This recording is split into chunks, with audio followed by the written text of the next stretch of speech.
the Forged and Unbroken podcast. Well, I appreciate you doing this with me. I've been thinking about you for a while. I'm sorry. No, this is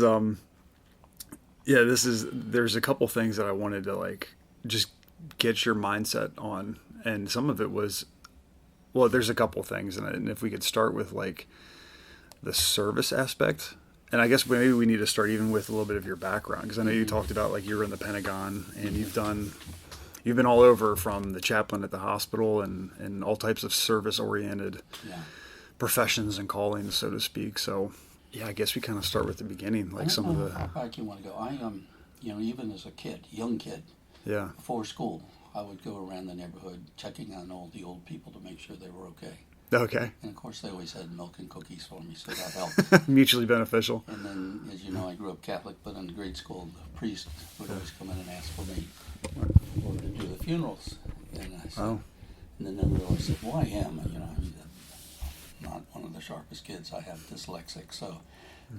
So for years, I was the bullied and made fun of, and it took me until actually junior year in high school to really learn how to read aloud. I still won't read aloud unless I've read it ahead of time. Yeah. Because they used to call me forward, and that was the humor, and the priest in high school would call me up and have me read, and everybody would laugh, and that was the humor for the day. And man. I won't read aloud. But anyway, I was an engineer, and educated as an engineer, and worked as an engineer in a high-level position with the Navy for 33 years.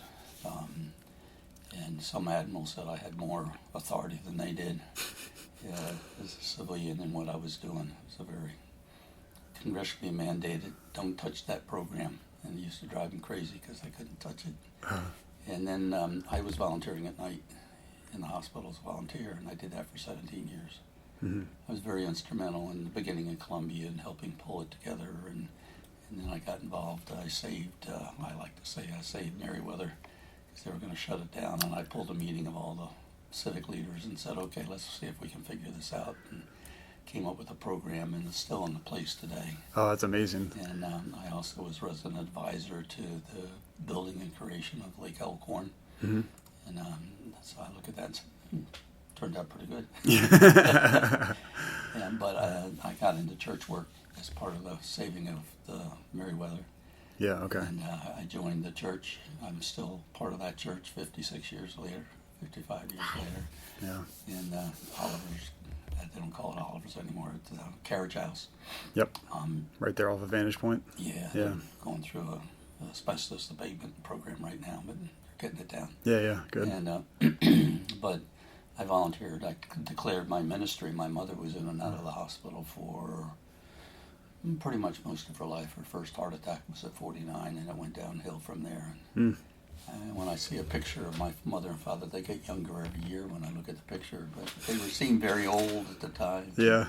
I'd visit her as often as I could, and from that I just moved into declaring my ministry. It was the hospital and was approved and sanctioned and blessed to do that, so I started doing that, and as I said, I did that for 17 years, and then when I retired from civil service in the Navy, I worked for 3 years in the church between ministers, and then I was offered a position, so I took it as a part-time chaplain in the hospital, and I did that for another 17 years. I had to leave the hospital ministry when COVID came because of my own health issues. Yeah. And they said it just wasn't safe for me to be there, so I retired in 20, and still miss it. Sure. I had some wonderful experiences, and I would say I was probably, in the 34 years I worked there, probably with over 200 deaths. Yeah. And I had my own, as you know, near-death experience. Yeah. My tractor rolled on me. You were there when my house burned down in 2005. Yeah. Fighting the fire. Yep. And then I had the barn built, and it's when I was moving dirt around the barn with my front end loader that it flipped, and Dave was there, and he still to this day said, can I tell you a story? Can I tell you a story? If we're checking out in line, and he'll tell everybody this story. Yeah. And because when they pulled me out, first of all, they thought I was dead. Yeah. I was out of body, and I watched them move the ambulance around, and I was yelling at him, I'm over there, hurry up, get over there. And when they came over and said something and I answered, it shocked them because you're always dead when you're in a tractor accident. Yeah. And so they finally were able to jack the tractor up enough to get me out. And with wood, they did anything. Oh, the cribbing, yeah, sure. Because I couldn't breathe. Yeah. And when they flipped me over and, oh my God, look at his back, and put me on a backboard and, jostling me up the hill and trying to get me to the ambulance to get me to the helicopter, which they did get authorization to fly me up to shock trauma. And these two hands around my face, and they didn't move, and they were so gentle, and I kept saying, they've got to be a woman firefighter. They're so gentle, oh my God. And they got me in the ambulance, and I thought, oh, I'm in trouble because I get such motion sickness. And I got in and got out. I mean, the guy said, oh, we had one heck of a tailwind, 7 minutes. We're there. Yeah. Literally. And so, the screaming, hollering, yelling, and everything else, doing everything, checked every orifice I had, including a few I didn't know I had, make sure I was okay. And at the end, the doctor came in because I still couldn't breathe, and I kept saying, give me something, I got to breathe. We will. We got to just make sure what's wrong. Mm-hmm. Came in and said, we can't find anything wrong with you, sir. I walked out the next day. Wow. And I thought, that was a miracle. So the next week I went up to the firehouse and went in and said, hey, how you guys? I just came by to say thank you, and I want to, make a donation. Well, you can't do that. No. I said, well, can I buy you lunch? No, we can't accept that either, but why are you here? Well, I just want to say thanks. No, but why are you here? I said, what do you mean? You should be dead, at least in a wheelchair, and you just walked in here. It's unbelievable. That's the part that Dave has never gotten over. Yeah, yeah. And he loves to tell that story. Yeah. So, hey, here I am. I would love to dig into that a little bit more, because I remember you saying that you had the out-of-body experience. Mm-hmm. And for many people in near-death experiences, they zoom out. It's almost like third person. Yes. You see yourself down on the ground or whatever the situation is. And you said that, I don't know, it almost, I mean, for lack of better words, I don't mean to put words in your mouth, but like almost changed the way you view life from that point forward. And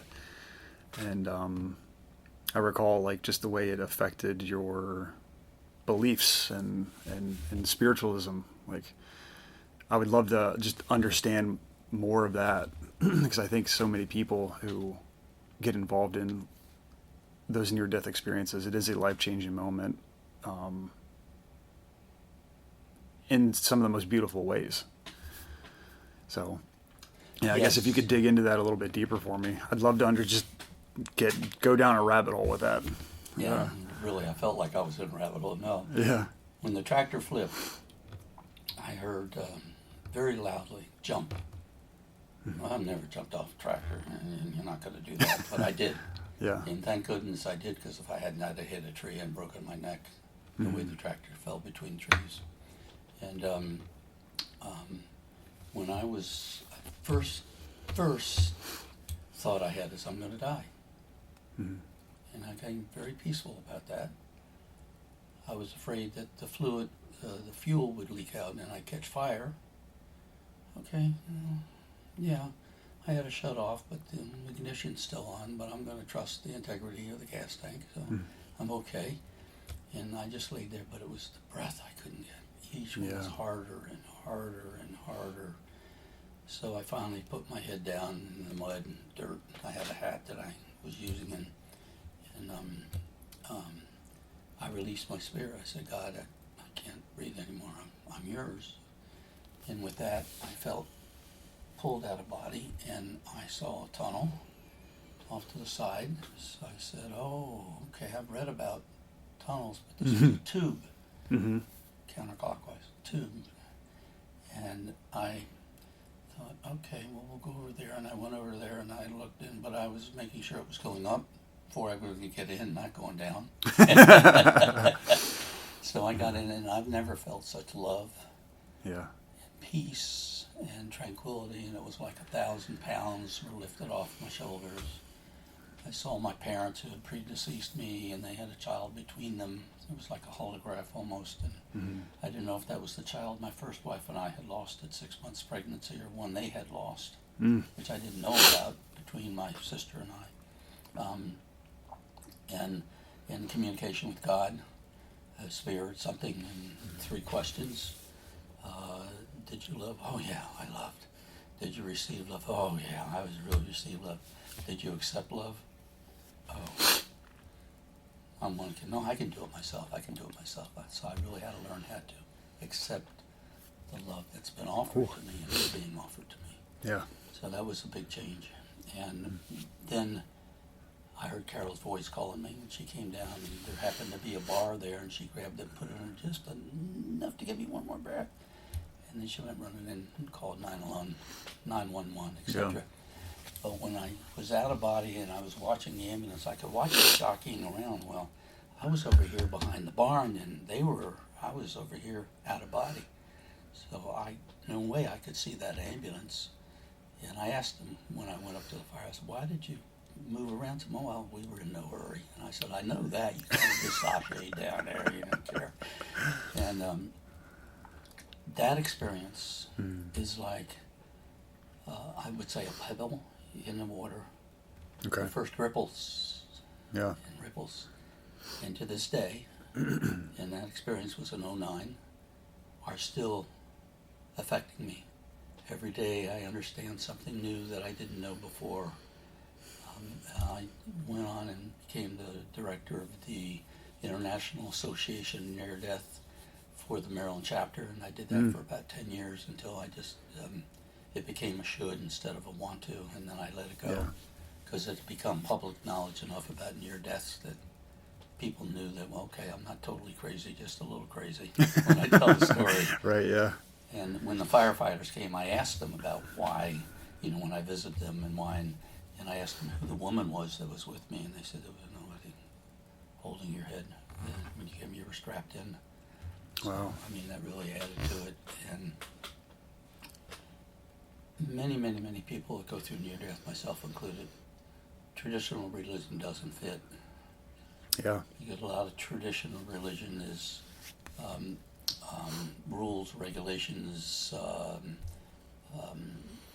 programs to go through, procedures, how you worship, etc. And when I went to the Catholic priest earlier on, I said, I'm really looking for a personal relationship with God. And he said, no, you don't do that. You do what we tell you to do and believe what we tell you to believe. Yeah. I said, I can't, no, I want more. I mean, Catholicism is my basis, but I want more. There's so much more I can get. And I got a very nice letter of dismissal from the Catholic Church, wishing me well, and it's almost like they were sending me out on a mission to go and work with all the churches and the religions, and someday maybe we all can worship together, but not right now. Wow. So that was a start. And I must back up to say that when I was 3, after World War II, and this is in the 40s, I fell down a flight of steps, not the steps, but the, whatever you call it, the steep part, straight down. Okay. And I found myself up in a tree watching my mother run between one house and the next house, and the next thing I know, I'm on the countertop with water running in my face. And in the 40s, who do you talk to anybody about that? And, but there was no tree. And they actually interviewed me for a chapter in a book that's been written about near death, about people that have near death that can see the future, and that was the future. So when my father found a sapling, he said, where should this tree go? And it's the only time I ever stood up to him. It's got to go right there. And he did. And I watched it grow, and I kept thinking, it used to be much bigger. But that kicked that door open for me, and it never closed. I never fit back in again. Catholic grade school, all boys Catholic high school, all boys college I went to. It's just, but the spirituality element, I would find myself sitting in a chapel during recess rather than playing just, and I didn't know what it was called then, but it was meditation in a sense. Yeah. And meditation is not, it's just opening your mind. And there's a difference between prayer and praying. And praying is just talking to God, and listening, and prayers are what we were taught to memorize to say. Yeah. But anyway, going back to the thought, I'm rambling, I'm sorry. No, it's okay. I love it. The spiritual nature just keeps getting stronger and stronger and stronger with time. I spend a good hour plus, if not 2 or 3, meditating a day. Wow. There's nothing else I can do, so I have a little sunroom, and when I bought this house, I went to about 5 different ones, and I'd say, no, they had water in the foundation, you don't want this one. They had problems over there, I don't want this one. This one, yeah. This was not Carol's first choice in life, but I think it was that sunroom off the kitchen, and I just sit out there in the sun and look at the trees if I angle just right, and that's my place. And then at night I sit in a little man cave that I've created, a little bit, a room, a small bedroom that I've turned into a man cave with a lounge chair, and I just sit in there, and I don't listen to news anymore. I don't read newspapers. I don't read emotional books. I don't like shoot-'em-up movies. Yeah. She said I've become a chick flick fan. That's what I like, the romance and, and the peacefulness, or just the music. First thing I did when I moved in here, I'd taken the Bose, the music system, out of the other house that I had, and I wired it in here when I still could, so all the wires are in the walls. I don't like hanging wires. All the speakers are around, and I did all that, so I can just flip a switch and I can get the music I want. And I sit and listen to that, and it's just peaceful. And that's what I meant with, what's your life expectancy, one day at a time. Yeah. And so my near death really, really heightened in depth my spirituality. And it's not like it all comes at once. It's ripples and ripples, because I think if one of the scriptures say, if you see God's face, you can't survive, and I think that's very true. Yeah. And if you get all the knowledge at once, you can't function. Sure. So it's a little bit at a time, and very, very appreciative of life. I came back smarter than I was, which is interesting. Suddenly I understood calculus, and I'm an engineer, and I never quite understood it, but I learned how to do it. But suddenly I could understand it. So little things like that.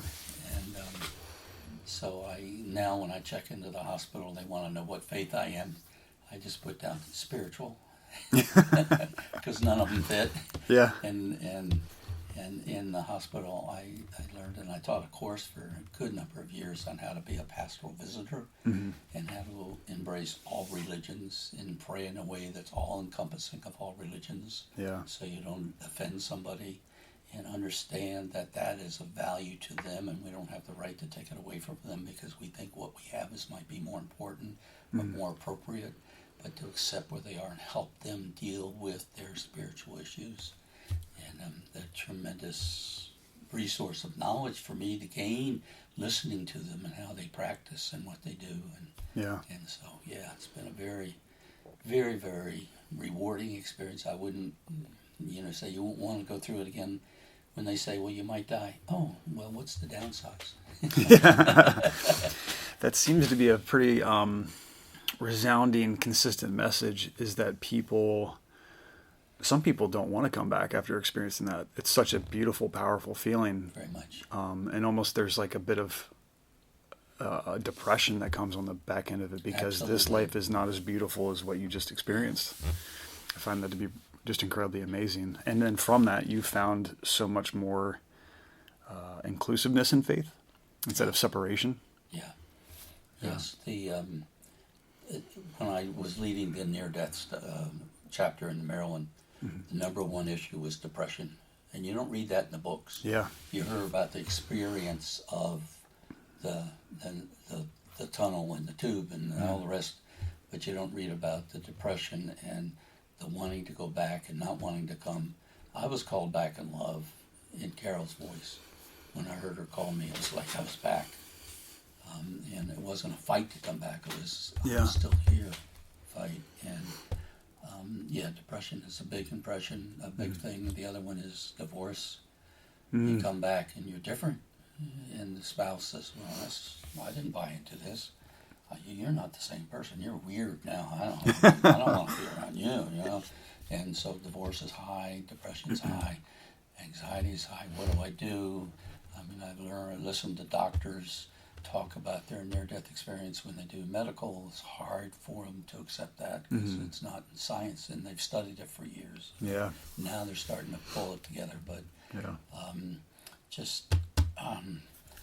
now they come back different. Like Alexander, the book he wrote after his near-death, he was a neurosurgeon, and he doesn't do surgery anymore. He pushes his book around and everything else, but profoundly changed him. And other doctors, one came back who was also a surgeon, but he came back, he kept hearing music on the other side, so he came back and he had to learn how to play the piano, and then he took lessons, and they said, let's start all over again. So he learned how to play lessons, then he had to learn how to read music, then he had to learn how to write music, then he had to learn how to compose it, and then at a conference I went to, he sat down and played it.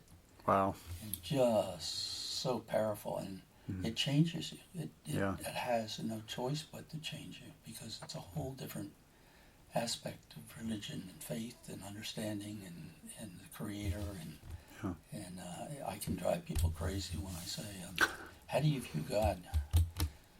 Oh, as a human? No. How can he have hands? How can he sit at the right hand? I mean, what are we talking about with God? And I did get a good explanation for that finally, for someone that said the psyche and the human needs to have some identity that they can put to God, so we put our own bodies as God so we can identify with it, but there's so much more. Yeah. So much more. Yeah. Yeah. You've said a couple of things that I would love to, I mean, I love these rabbit holes. I guess the first one would be, you talk about change. And it was something I was just thinking about recently, in, just life in modern times now, but also within public safety. Divorce rates can be high, and people talk about, some people say, oh, well, you've changed. And other people say, well, I haven't changed. I'm the exact same person. It's almost like that's like a badge of honor. But I feel like if we're going to make it through this life in a fun, loving, peaceful way, we should change and we should adapt. And I guess how beautiful is it to wake up and be like, hey, what I've been doing is not correct, or I can find a better version of myself, or I can find growth and more wisdom through change. And sometimes I feel like it's not celebrated. Like, how fortunate should we be? There was one analogy my wife and I talk about when we were, we read about one man saying, I've been married to 6 different women, but it was all the same woman, just because the different stages in life between being in your 20s or becoming parents or job changes and retirement. And there can be change, and it can be really beautiful. I don't know. I guess my opinion is that we should probably embrace that and almost seek it to some level. But I think so many people want to do the safe thing and be like, nope, I'm going to be the exact same person my entire life, as if that's maybe a benefit or a good thing. And I'm not sure it is. What do you think about that? Oh, I could talk on this for a while. Let's talk about firefighters, because as you know, my son is now a retired professional firefighter. And one statement you said, I'll correct. I was married to the same woman, married for 8 women, 8 times, but for different women or something. Yeah, right. The woman had to change too. It couldn't be the same woman as he changed. They had to change together in different ways. Yes, yeah. We grow together, because if we don't, we grow apart. Yeah. So we have to be open to that. But for firefighters, I remember when my son was in the academy, just starting, and they had a family get-together for everybody, and they were going to talk about what it is to be a firefighter and a family and a firefighter and everything. And they said, firefighter is a family. And I thought, no, I didn't have such a loving family. I was tolerated at best as a child, so I wonder what this is. But it's true. Firefighters, the whole community is a family, and to open up and to accept that support from each other, you have to have that support from each other, because you're covering each other's back every time you walk into a fire. I think firefighters are underappreciated to begin with. Police get the big hello, thank you, but they only go under fire when they go into a shooting match. Mm-hmm. Firefighters every single day, every single call, and it's just not one call, it's that call after call after call. Mm-hmm. How do you handle that emotionally? And I encourage every firefighter to find somebody that they can confide in, to talk to, with the understanding that what's discussed is confidential. You don't share it. Mm-hmm. You just listen. Advice is advice. Just listen to help them process it, because they are the ones that have to process it. Yeah. And work through that. You don't want to take every case home to your spouse because they can't handle it, or your partner, or whatever, because they haven't had that experience. They haven't had that emotional trauma that you've gone through, or adrenaline rush. And so to find someone you can talk to, and my son and I used to get together once a week, and I'd talk about my cases, and he'd talk about his, but all within HIPAA regulations. I mean, sure. No names, everything else, but it really helped. And as one rabbi said to me one day, he said, "Jack, what do you do?" I was a hospital chaplain, as you know, for 34 years, part-time, and he said, "What do you do after a very tragic death?" And I said, "Well, I have music I listen to on the way home, and by the time I get home, I'm okay." I said, "What do you do?" He said, "I go home and sit in my rocking chair and cry for a little bit. That helps." And the other thing is, I learned there's in the religion called unity, the phrase that I love is to let go and let God. I can't fix it. I can't change it. I can't take the pain away. I can't rebuild the house that lost. I can't replace the spouse that was killed, the child that was lost. But I can hold that and then let it go. Mm-hmm. I have to let it go. And that's what I used to teach, is how to let it go. Let it go before you go home. Do something. Firefighters are great for exercising their physical bodies and their tattoos. By the way, I had to get a tattoo out of respect to my son. When I was turning 80, I thought, I'm going to get one too. So I did. I remember you telling me, Support to one another. Mm-hmm. Finding someone you can share with. Use the programs that are available, the chaplains, the social workers, the caseworkers, whatever, psychiatrists, psychologists, whatever. And when my son was going through 15 years of watching his wife slowly die of cancer, that was a tremendous resource for him. Yeah. And I remember the first year she was in chemo, every day she came home, there was a firefighter with a bouquet of roses for her. Mm. To welcome her back again, and that was so meaningful. And I remember early on in the fight in the cancer, one of the firefighters called my son. I happened to be with him at the time we were driving, and the guy said, "What can I do to help you?" And he said, "Just listen to me." Mm-hmm. Not advice. Don't tell me how you've saved 15 people with the same disease. Just listen to me. But support, so essential. And then the support, it's not only, as you said a minute ago, Josh, it's the support you give to the families that you're with. Mm-hmm. It's not go in, pull you out of the car and leave. It's the conversations you had with people that are there, family members that are there during the trauma, and then somewhat after. I know most don't follow through after you drop a patient off at the hospital. That's the end. That's where I pick up and go from there. Yeah, sure. So I can hold the families and go from there. Yeah. But the idea of helping, and I know when my house burned down and you were there fighting it in 2005, the firefighters came up and just talked to me. It's okay, sir. No one was hurt. It's just things that were burned. They can be replaced. And the chief came up and said, "I'll give you some advice.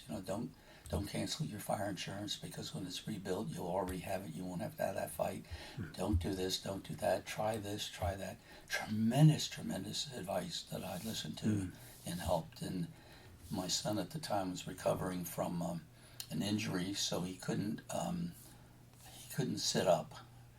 So they got a flatbed golf cart type, and somebody drove him down, and then they could put him on the golf cart to bring him back to be with me during the fire. He can walk around, but he couldn't bend his knees because they were blown out in his ankle. Yeah. And that kind of support. So a support to the families that you're dealing with, the patients that you're dealing with. And I remember one time, my son was saying he was with a patient, and his partner said, "Come on, we got to go, we got to get him." And he said, "No, let the family be with him. This might be the last time they have a chance to even talk to him." Yeah. And then take them. And that's so important, to be opened up to the families and everything. And the family support, to realize that the family's not the firefighter. I am a part of that firefighter family because I am a father of a firefighter. That support continues. And I thank every firefighter, every rescue person I see, thank them for their service, because they put their life on the line for me every day, or for the next person or the next person.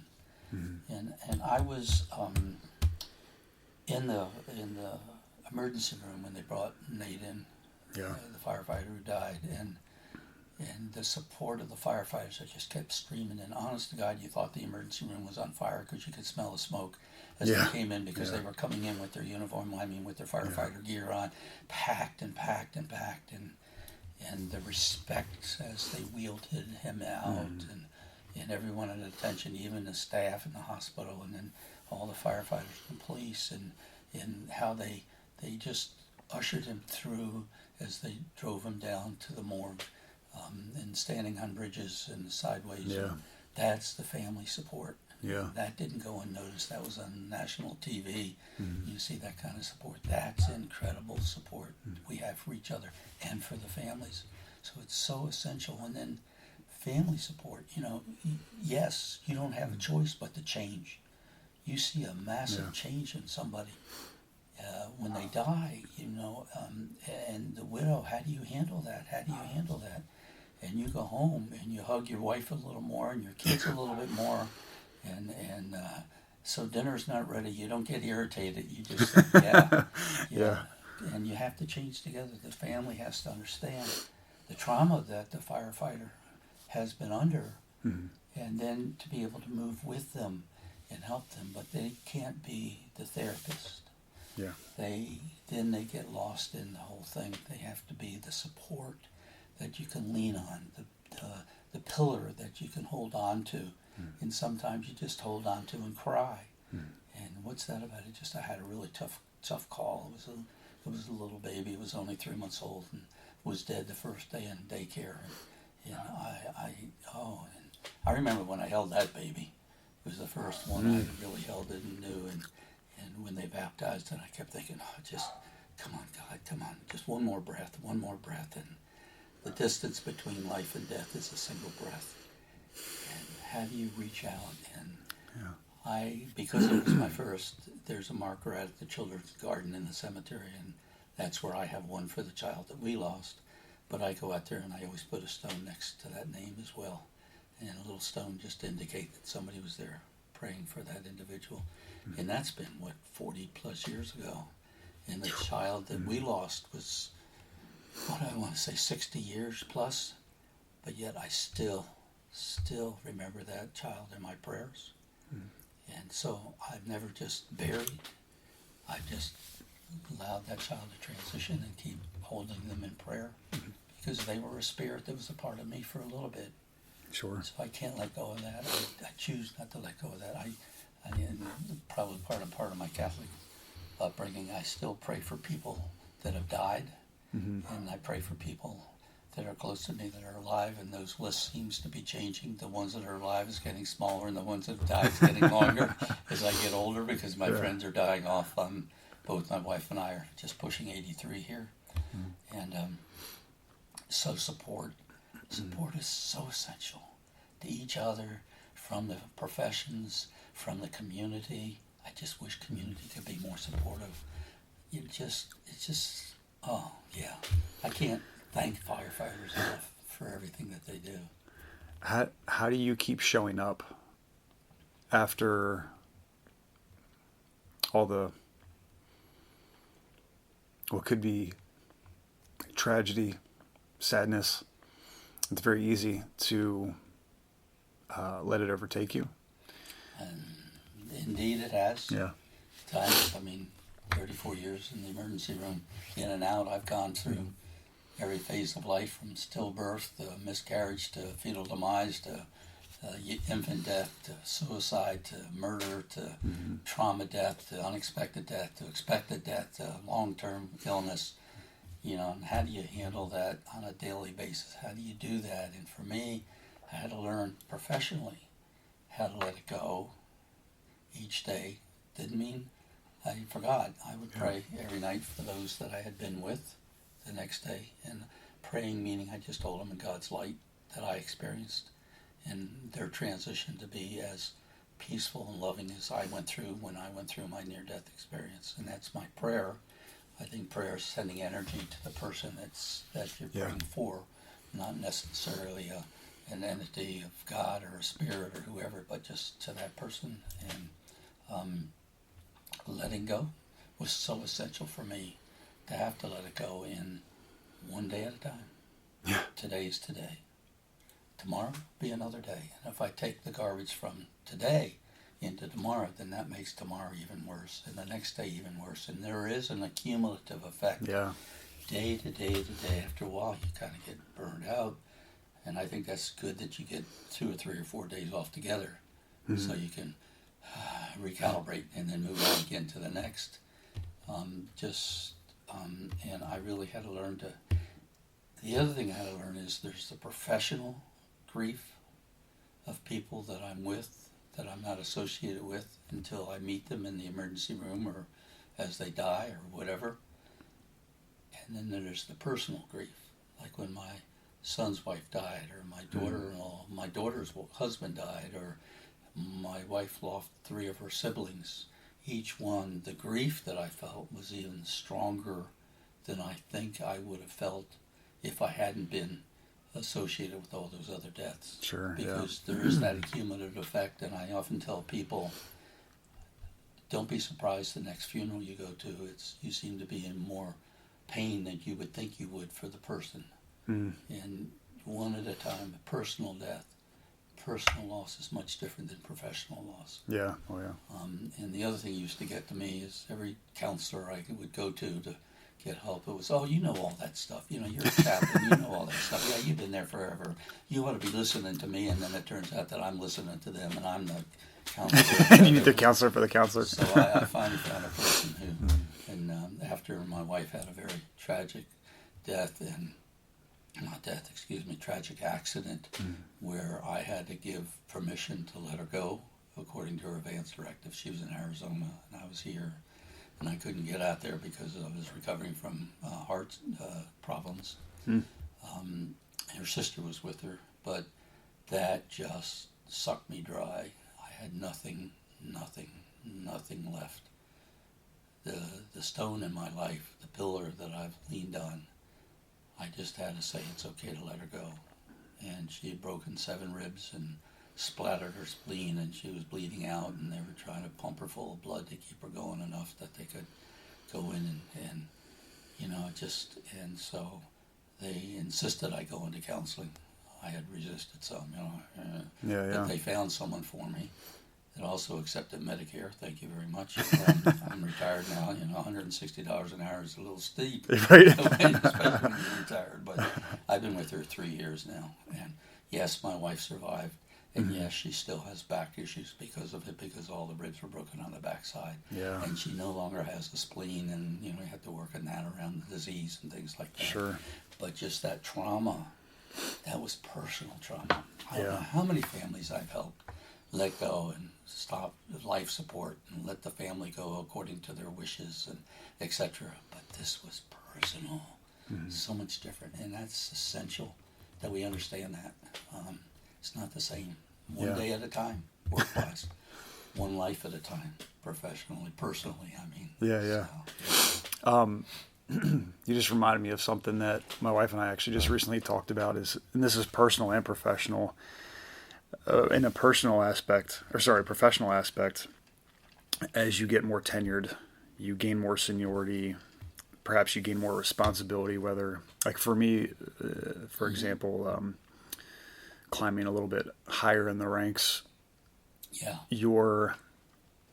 the people who would normally mentor you those numbers start to go down, right? Because you're kind of going up that chain of command, so to speak. But then there's also the personal side of, as you get older, maybe it's because your parents are no longer there. Maybe you don't have the type of relationship with them.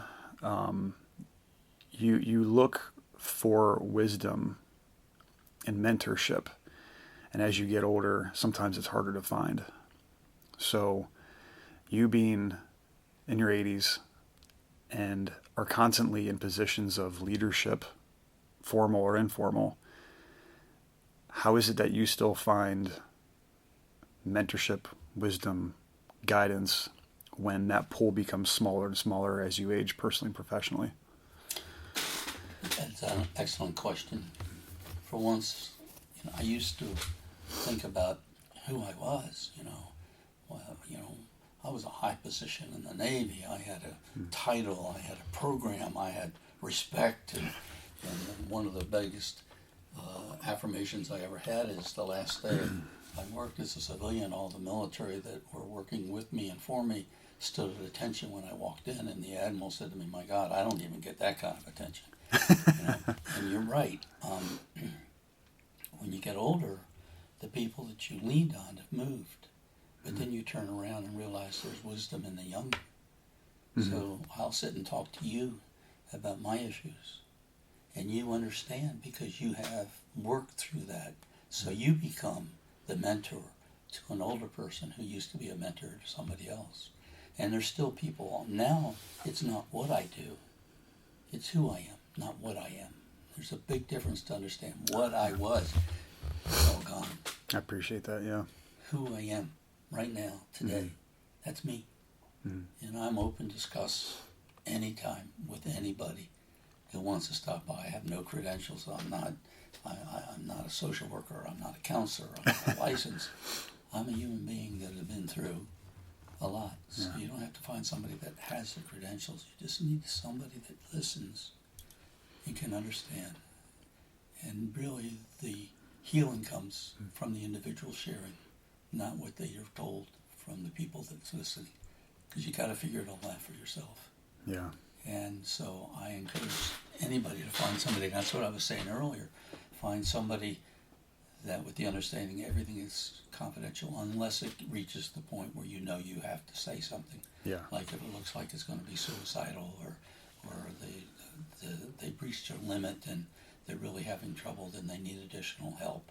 Yeah. And I will say, I'll listen to anybody and help anybody I can, but if it gets to the point that I think you need help, I'm going to say, you need to go find a counselor. Here, let me help you, or here's a list, and I'd call the hospital and say, okay, what counselors do you have available, or where can you go? And I'm still have a half a dozen people from the hospital that I still have lunch with, but it's a joint lunch.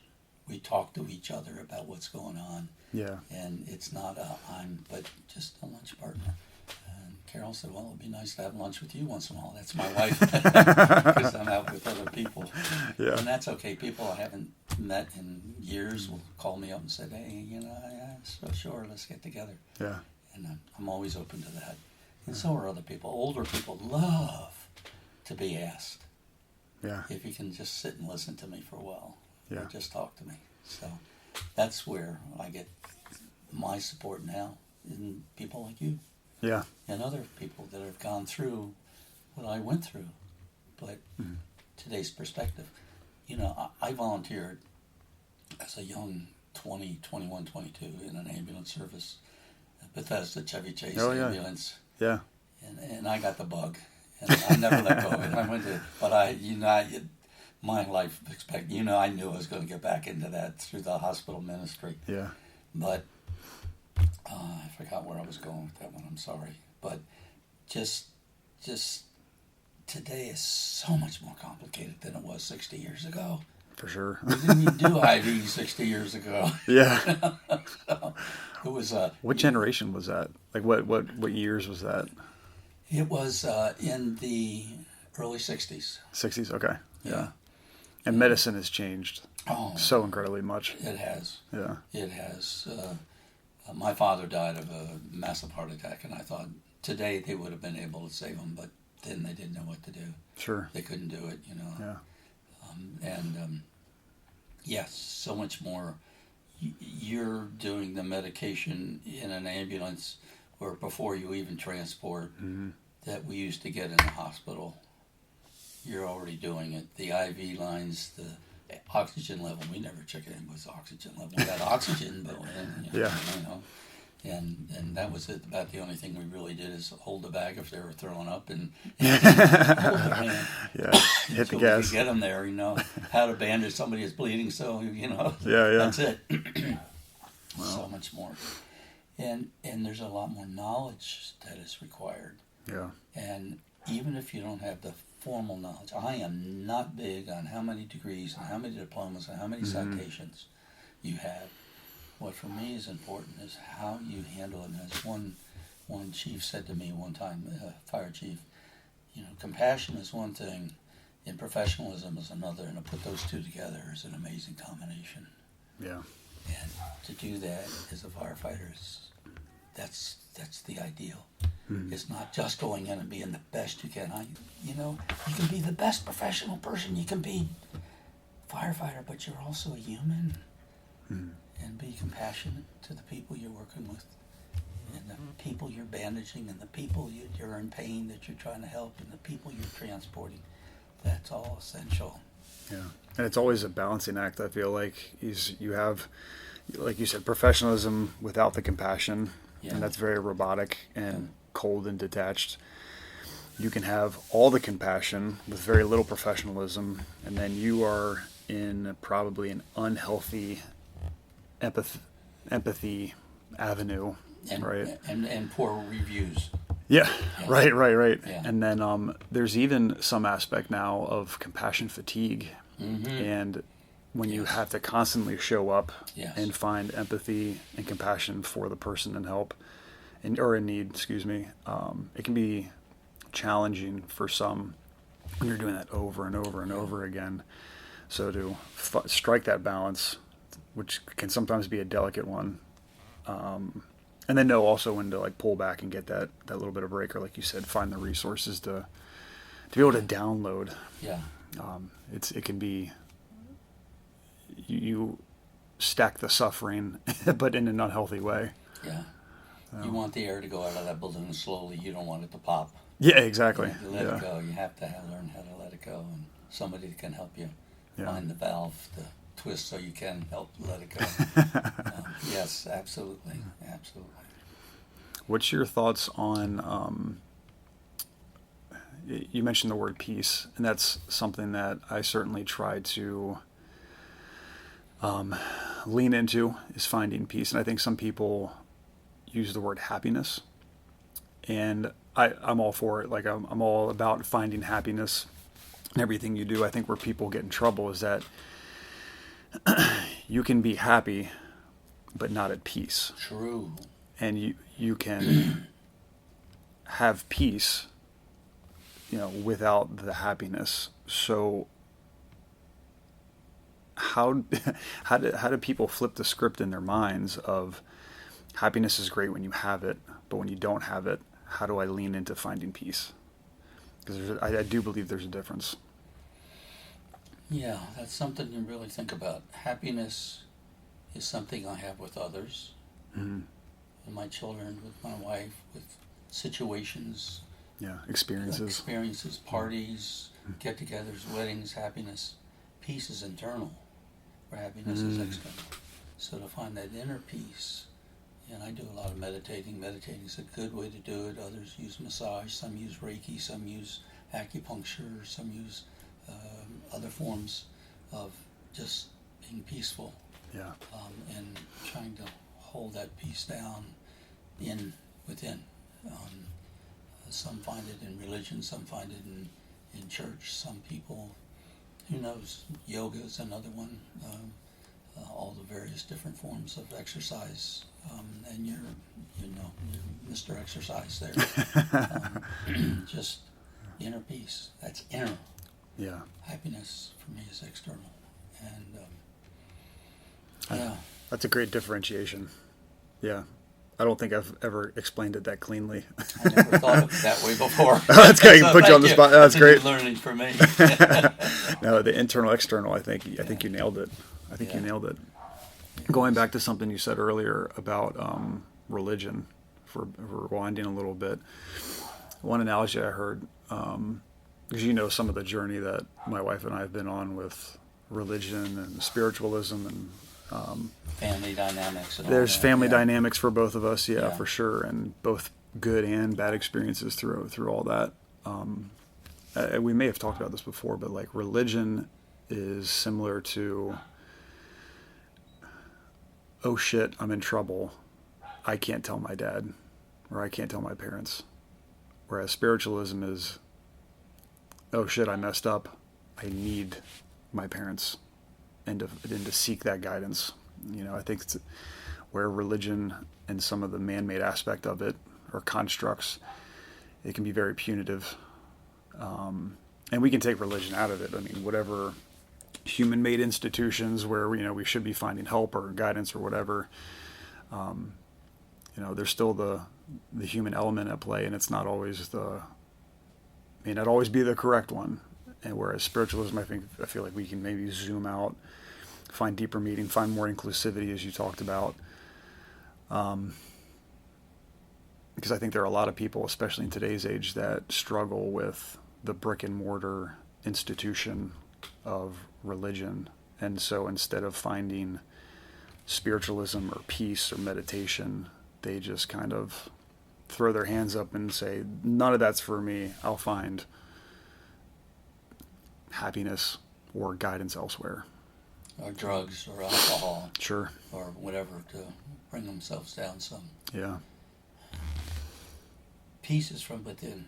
Mm-hmm. God is from within. You don't need to be inside brick and mortar to find God. You know, the term that we're made in God's image and likeness, and that's love and peace is inside us. For me, the Spirit is the love that we share with each other. That's the Holy Spirit or the Spirit. Mm-hmm. And that inner peace is important. And if the hardest thing to do, you can go to confession if you're a Catholic, or you can find somebody to confess to if you're having problems that you don't want to share with your spouse or your partner or whatever. The hardest part is self-forgiveness. Yeah. To go in and say, okay. And I remember the first time a counselor said to me, do you love yourself? Couldn't answer that. I thought, am I lovable? I mean, you know, I used to joke and say my wife found me, because I was divorced, found me on the trash bin, and said, well, that's pretty good. I dust him off. I think he'll go okay. I think I can take him. But the inner peace, and it took me a while. I actually went through some pretty strong post-traumatic stress counseling to help me pull it all together. Yeah. To finally say, yes, I really do love myself. Mm-hmm. I'm a gift as I'm given. I'm not perfect. Never will be, but I wasn't meant to be. Mm-hmm. I am what I'm supposed to do, and I'm doing the best that I can possibly do. And the one I really value the most is, how do I feel about how I'm doing? Not what my evaluation said. That's nice for promotions and all the rest of the stuff. Mm-hmm. Believe me, the firefighter, like everything else, has got this, you know, organizational structure that drives everybody crazy. Because some can work and some can't, and some can manage and some don't care. And right. The pettiness, and you just put all that aside. It's the inner peace. How do I feel about myself? And if you don't feel right, do something about it. You know, think it through, or talk it through, or find a therapist, or a priest, or counselor. I always had trouble going to a priest for marriage counseling, but that's beside the point, because they're never married. They don't right. through the ins and outs of life. But, yeah, sure. Something that you just reminded me of is, there are people who, whether it's fire service related or like family members, say marital, they have to do work on themselves, I feel like, first. And oftentimes they're really struggling. And I feel like oftentimes, at least based on my experience and from experience of others, when you lean into therapy and truly take it for all it's worth, it's going to get worse before it gets better, because you really have to uncover and unwrap and open some wounds. And I'm telling you, when you get on the back end of that, the strength and the peace that you find and the self-love, unimaginable.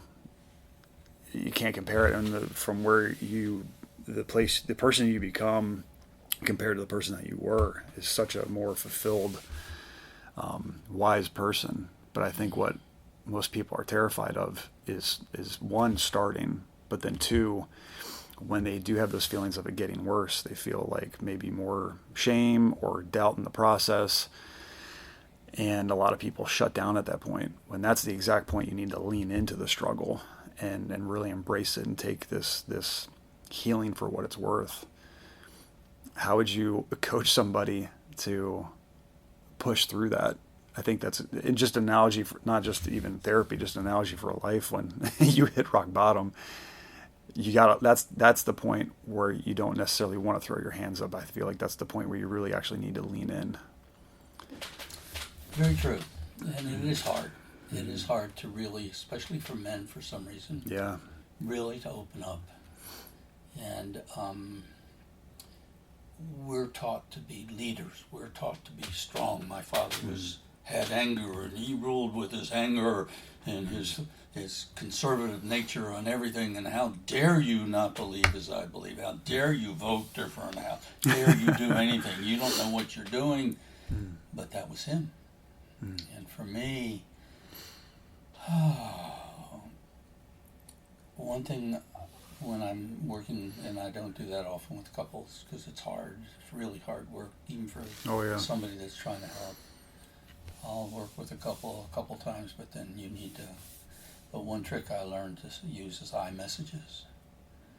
And instead of saying, "You really pissed me off with what you just said," instead saying, "I'm really feeling sad that I've hurt you that much." Big difference. Massive difference. And use I statements. You're talking about your feelings, not what someone caused. So important when people, and I've seen a lot of people that have been sexually abused, raped, or whatever, and it's immediate, well, if you hadn't dressed like that, it wouldn't have happened.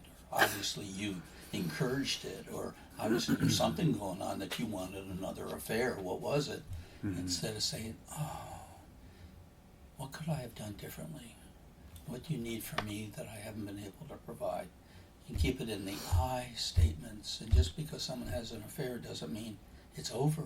It means there was a crisis. Let's see if we can work on that crisis. And that's a hard one to cross over. Yeah. But it can be done. And when it's done, so much more depth.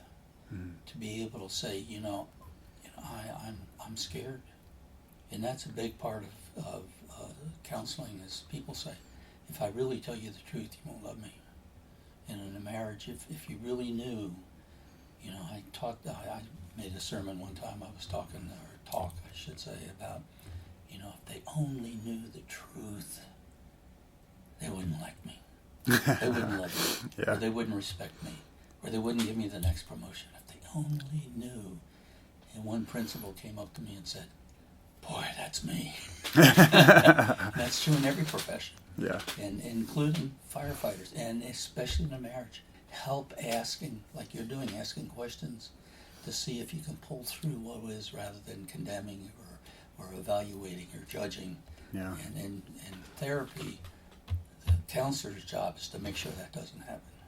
To let the other person really talk openly about what's going on, and then help the other person try to respond in a way that's more open. And I think that's a very common thing, is not using I statements, especially early on in that journey. And I used to joke, it's like learning a new language. Like I used to have to almost translate in my head my gut reaction of what I would normally say into, well, no, how do I take ownership over this feeling and over this sentiment right now, and how do I get that out in words? And that was a big challenge for me. And sometimes it still is, because that was not the way that, I was raised, perhaps, or there was, and I think it's probably the human element. It's very quick to point the finger, but to take on that, like you said, I messaging is a absolute game changer. It really is. It has to be. And even talking about yourself, to yourself. Yeah. You know, why do I, what am I trying to teach myself? What am I trying to say? My dreams, I don't remember dreams, but if I do, I say, I wonder what was behind that. Let's take a look at that. Yeah. And see. Mm-hmm. And that's another one. And when someone makes a comment, one therapist said to me one time, I loved it, he said, someone can criticize you. Okay. And what are you going to do about it? Well, listen. And if 2 or 3 more people say the same thing, it's something you ought to take a look at. Yeah. But if someone says something that's critical and you think, they're right on, then look at it. See what you can do. Mm-hmm. But, yeah, it's what you do inside. Yeah. It's what you do with yourself. And that's true with whole of life. Be it marriage or be it a profession or be whatever religion. You take what you can. You don't have to take the whole enchilada. You take the parts that really feed you and give you strength and move on. I don't want to go through this life. I didn't want to go through this life alone. Mm. So the risk of getting remarried again because I wanted someone that I could hold. Yeah. And in my heart and be there. Mm-hmm. Yeah. I love my first wife. She's since passed, but yeah, and it just didn't work out, and it's because I didn't know who I was. Yeah. And I had to learn that who I am and what I was, and I wasn't that father that raised me. And as my son once said, anger begets anger begets anger. Dad, thanks for breaking the chain. And it really does. Intentional. I'm not going to sit there and start screaming, hollering, yelling. Let's look at a different way to do that. Yeah. Yeah. And I had lunch with a gentleman that worked for me in the Navy for a number of years, and he said, Jack, you had signature authority. I had a signature authority by direction of a 4-star admiral when I worked for the Navy. And he said, you had the signature authority, I didn't. And when I take a program in there and you wanted to sign off on it, you never disagreed with me but one time. And that one time you didn't say, no, that's a stupid idea, we're not going to do it.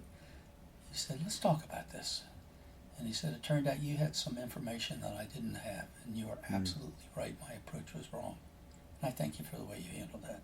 40 years later, wow, it made a difference in how you handle things with your colleagues. Instead of just coming on, you will. Let's see what we can do to make it stronger. And I know with my dyslexia, I am disabled, and so I had a team that was around me that would offset that. One guy that was a tremendous, what do you call it, editor. Mm-hmm. I can spell the same word 3 different ways in a paragraph. He helped me straighten that. Spell check's been a tremendous thing. Yeah. They didn't even have electric typewriters when I first started. Yeah. It was all manual. Wow. But and also to recognize the strengths and the weaknesses in the people that work with me and acknowledge them and work around so we're a team. So if someone might be more appropriate to give a speech or a talk about what we're trying to do, another one writing, another one understanding and interviewing, understand the gifts of each person and work together as a team. Mm-hmm. And that's part of being a family too. Yeah, is giving the gifts. And I was quite open about my dysfunctional behavior, thank God. Carol, I used to write a monthly story about some of the patient's experiences until HIPAA hit, and I stopped writing it, but she used to edit it all for me, and that was good. And everything was fine. One time, one slipped through, and I was talking about an angel, and it came out as an angle. I heard about that one. Yeah, for a while. A generational trauma is such a real thing. I certainly attest to that. I remember being younger and just between what was marriage or kids, it's very easy to just get so incredibly angry and you feel like no messages are received unless you raise your voice. Yeah, absolutely. Yeah. And man, I think enough time has gone by, and hopefully there's enough wisdom there to say it's a gift I gave myself of removing that and stopping that. But I remember just being like a puddle of emotions. That was one of the hardest days of therapy that I had, was saying like, this stops, and it stops with me. Yeah. And the relationships now that I have with my wife and my daughters are complete 180. They're deep. They're deeper. They're fuller. There's more respect. There's love. There's caring. There's openness. And, I think the common saying is that it's just a mask for sadness. Anger is a mask for sadness. There's certainly something to that, but it's deep work. It is such deep work. Thank you. I'm very proud of you being able to make that step and to make that insight. So true. To be able to look at how we were raised and not just be a repeat of how we were controlled. As kids, we were controlled. Yeah. We weren't allowed to talk back. We weren't allowed to express our thoughts and feelings and just shut up and do what I tell you to do. I'm your father or your mother or whatever. And to really understand that you're dealing with another human individual that's had the same trauma. Yeah. And be able to say, hey, and that's what I'm saying, both has to change. Yes. Because if the wife wants to be totally controlled or the husband wants to be controlled by the wife or the spouse or the partner, then if the other one doesn't want to do that, then it's look like, well, you don't love me anymore. Mm-hmm. And so you have to kind of work together as a team to change, to understand, to accept. Yeah. And I remember I one time spanked my son and daughter, and they came to me and said, Dad, we don't want you to ever do that again. And I said, I don't ever want to do that again. It was right after I was divorced.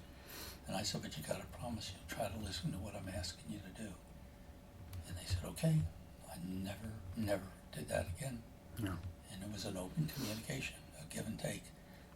Dad, I really want to do this. Okay, well, what can we do? Can we come up with a workaround instead of just a no? What can we do instead? Or is there a reason? And try to work it out. And you can't always do it, but for the most part, to understand. And good for you. I'm so proud you were able to say, it stops here. I took cuts, and you did it. Yeah, I'm sure it took against your family. This is not the way you do it. Yes, it is. Yeah. This is how I am doing it. And that was my father's issue. Why aren't you still Catholic? Why aren't you still this? Because I had to do it my way, Dad. Yeah. My way is different than your way. I am not you. I'm somebody different. And so you're a conservative. I'm not. You're very religious. I'm spiritual. Even up to his death, I remember when I finally I had finished up at night school to get my engineering degree, and he said to somebody I was standing by in the earshot, boy, it must not be a very good college if they gave him a degree. I mean, his respect for me was zero. It was just a burden. And to think when my son graduated from grade school, I remember they told me he'd never learn how to read. But yet he was probably about 6 years old. He sat down in the library one day and started reading a book to me, and I started to cry, and he started to cry, and we cried together. And he said, Dad, you went to school twice, grade school and high school, once for yourself and then once for me, because you'd sit down and explain it to me in a way that I could understand. I didn't understand, but you said, oh, I didn't know this little shortcut here. And it worked well. And I'd go to the teachers and say, don't send me a report card that has negative grades on it. Call me up on the phone and let's talk together. This is a team effort. Yeah. It's not you teaching my child. It's we are teaching our child. And let's work together. And I did that in all aspects. And I sometimes drive my wife crazy because she'll get angry with me about something. I said, I'm sorry I hurt you. Don't be my therapist. No, I know I really hurt you. Let's talk about it. What's going on? How come? Will you just get mad at me? Well, I might one day. And I have about 3 times in our 46 years of marriage. Kind of lost my temper. I'm Irish, there's right. a little temper. But, just holler a little and think, oh, I feel so bad afterwards. I think, oh, my God, why? I'm slipping back. No, I got to come back. I'm so sorry. I cut loose and just, panic got into me, fear got into me, and I can remember after our fire, and it was a total loss, as you know. You were there, and one day I'm just beside myself. I'm having to list every single thing I own in every single room, down to the how much toothpaste was in the toothpaste holder, and all the way down, and she's kind of resistant to do that, and I finally took my hands and just took the papers and just threw them in the air and said, I can't do this alone. So I didn't realize it was that difficult. Let's see what we can do. So we bought a second computer, and we sat there every night for 5 hours, and side by side went through every single room of the house trying to remember everything that was in that room. Because I took a great video of everything and put it in I had it at work in the vault, and then when I retired, I put it in my file cabinet, which caught fire and got thrown away. So I didn't have the video. Should have put it in the safety deposit box, but I didn't. Yeah. You never think of things like that. So, but to be able to work together, and we were able to do a pretty good job on that. Mm-hmm. So, yeah. One day at a time. One day at a time. One day at a time. There is this, I don't want to say identity crisis. I think firefighters are very quick to say, I'm a firefighter, or, I'm a politician. No, I'm we'll I'm keep this that or that. off the line. Right. I guess what I'm getting at is people are very quick to attach themselves to a certain identity, mm-hmm. and I feel like when that gets taken from you, that is when people struggle, because they've held on too tightly to something that can be taken from them. How do we reframe that to find value in something that can't be taken from us? Yes, that goes back to my point I made earlier about what I am compared to who I am. Mm-hmm. What I am is the title I had, the position I had, a firefighter, a rescue worker, a police officer, a high-level government employee, whatever, even a politician, and, whatever. And then suddenly, I'm not there anymore. I've retired. Yeah. I'm not it. So to look at not what I am, but who I am. Yeah. And they often say if you retire, you should retire to something, mm-hmm. not from something. And so I retired from government service to my hospital ministry as a chaplain, and went on for another 17 years on staff with Hopkins mm-hmm. as a chaplain, which I'd already, as I said, been doing as a volunteer, but still to change. And then when I left the chaplaincy, there's nothing. I'm not in charge of anything. I don't lead anything. I'm not chairman of anything. I'm not in any committees. I'm not anything. And I always tell people when you retire, say no to everything for the first year. Because they think, you have all this time, you can do this and this, and pretty soon you're busier than you ever were. Mm-hmm. But to really focus on, what do I want? Go away for a while. Do whatever you want to do. What is essential? Just go from there. I know your trip you had to Italy. I'm sure it was Italy, Denmark, Malta. Yeah, we were gone as a family unit, we were together for over 30 days, which is amazing. Yeah. And to renew yourself, and that's true when you retire. Like I just came back from the ocean after 5 weeks. I just needed to get away, put everything in perspective, and just settle down. Yeah. Okay, what do I come back? Who I am? I'm me. Yeah. That's all it's left. It's just me. And that's okay. That's okay. Yeah. And I enjoy myself. And I like my routine I have. It's like an old shoe. I get up, I sit out in the sunroom, and I meditate, and I have breakfast, and, mm-hmm. And then whatever, and then I have lunch, and I have my man cave I can sit into, and I listen to the music and whatever. Mm-hmm. But if I open the front door and step outside, it's like, oh, God. Can I do this? I can barely walk anymore without a cane. Yeah. So it's like, okay, well, let's get in that car and where we're going to go today. What are we going to do today? And I try to do something every day, something. But I have to do it in the morning because I'm the gone afternoon. Leave me alone after that, I'm gone. Right. But just, you focus on, who am I? Mm-hmm. And that's what you do when you lose everything else. Even your job, and it was so important, a firefighter or a captain or whatever, and suddenly you're nobody. You're just Jack. You walk in the hospital and I got to show an ID like everybody else, and I can't get into that room or that room because I don't have a key anymore to pass into, and if I'm missing somebody in the emergency room, I can't just swipe in and go into the behavioral unit and everything else. No, I can't do that anymore. Just me. Yeah. So people, who are you? I'm Jack. Yeah. That's all. And that's okay. Yeah. And I've got to say, I watched you grow up. I've known you forever. I am so proud of the man that you become and you are. I remember when your dad said, he's going to the firefighter, but he's got to agree to me that he's going to do this, this, and this, and this, and this before I'm going to approve. And I'm thinking, you don't need to approve anything. It's his life. Let him live the life and do what he wants to do, because that's his dream. Let him go. Let him do it. He'll do what needs to be done. Yeah. I'm so proud of you. I appreciate that. That means a lot. Yeah. I'm not sure if I've ever told you this. Do you remember the movie Home Alone? Yes. Yeah. At the end, there's that the older man at the end of the movie that basically saves the day, right? Yeah.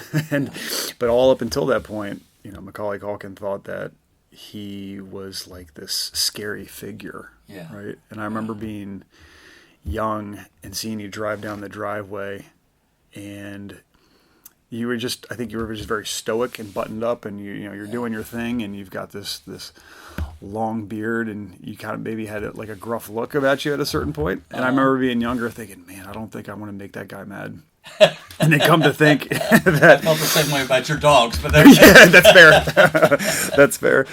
And now just over now a few decades that we've gotten to know each other, I so value our friendship and relationship to the point that where you married our wife and I. Yeah. My wife and I, and you've been there for so many major events in life, when some of the happiest moments of my life and some of the most painful moments of my life, you've always been there. And that's there's been such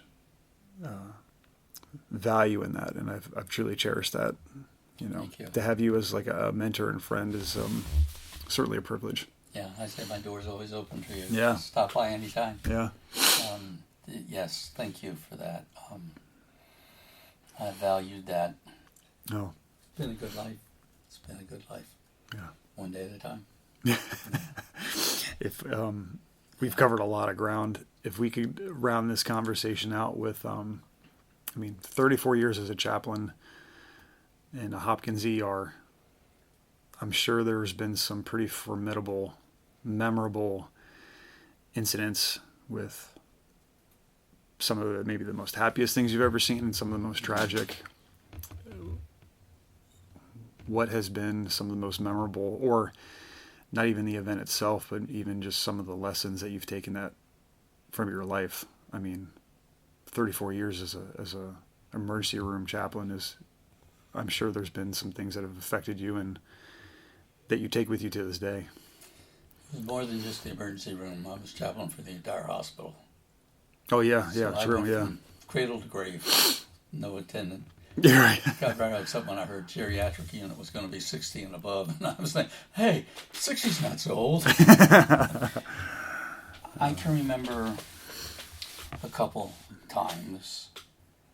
The saddest, I think, was when a woman in her 50s was dying, probably from a stroke, and family didn't want to have anything to do with it. They would draw life support, and then would just, wait in the waiting room and let us know when she's gone, and we'll come in and say goodbye. And I said, I can't have that. So I said to the nurses, I'll stay with her. Mm-hmm. So I sat with her and held her hand and talked to her. And she passed pretty quickly. Mm-hmm. And I felt like I was walking with her through my own near-death experience, through the tunnel and to the light. And they always say there's the river, and if you cross over the river, then that's it. You're on the other side for good. Yeah. And I felt like I walked her up to the river and said, hey, now you got it, it's up to you. And I said to the nurse, she's gone. And the nurse said, no, she can't be gone, it's too quickly. I said, she's gone. So then went over and looked at the monitors and said, she's gone. Yeah. And I walked with her on that. And the other sad one, but also appreciative, was a young woman, who was dying of brain cancer. And when I first visited her, she was from another country but could speak English, and her brother was with her because her husband had to go back to his country, so he wasn't able to be with her at the end. But her brother said, you can't visit her, she's in the middle of a seizure. I said, that's okay, I can still pray. And I pray, as I said, in a way it's all-encompassing, and I don't want to know what a person's religion is, it doesn't matter to me. I pray in a way that is, to the Almighty, whatever we're in. And, we ended that, and I thought the next day I'd go back and see her, and I did, and I went in, and he said, she's really gone downhill. She lost her sight because of the tumor. She can't see. And I said, that's okay. It's okay. So I went over on the other side of the bed and took her hand and started to pray, and I could see her really, really struggling, and she opened her eyes and looked at me and said, I knew you'd come back. She took her hand and just gently went through my beard. Said, I knew you'd come back. Thank you, I've been waiting. She said, you look like God. I said, I'm not God. She said, I know that, but I waited for you. And she died. Mm-hmm. I've never, ever forgotten that. And one of the happier ones was a couple that said, we've been living together for a while, but I'm Catholic and she's Muslim, and nobody wants to marry us, and we really want to get married, and I would like to get married before I die. Mm-hmm. I said, okay. So they dressed the whole room up and did everything, and I married him right there in the hospital, in the bed. And wow. He lived for a few weeks later, but he gave to her his last name, and that's what he wanted to do. Yeah. That was a happy moment. Yeah. There's been a lot of happy moments. Every birth is a miracle. Mm-hmm. And I always make sure, and if it's a miscarriage or a stillbirth especially, to include the father.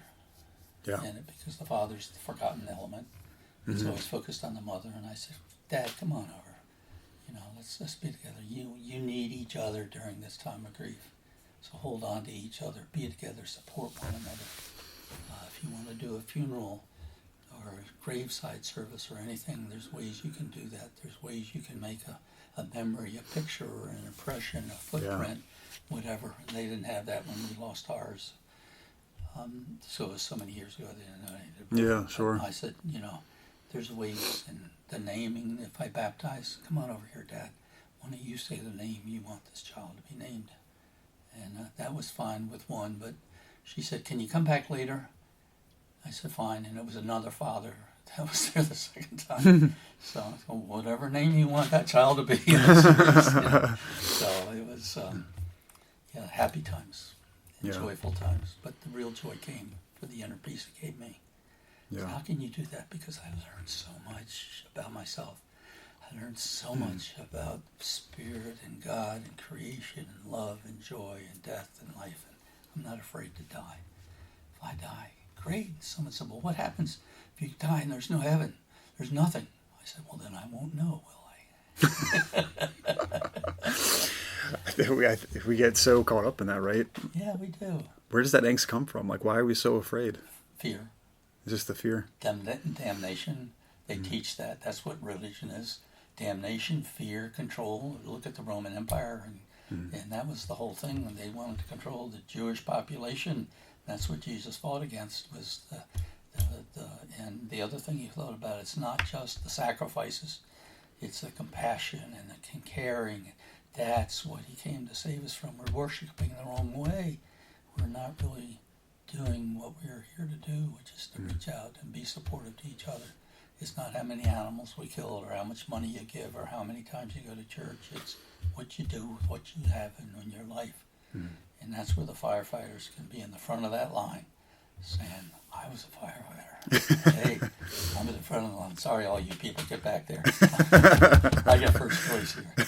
And I mean that. I mean, it's just, it's what we do with what our life is, what we do with our life. Yeah.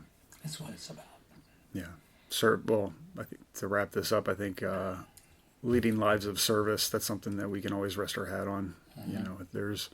That's something that also can't be taken from us.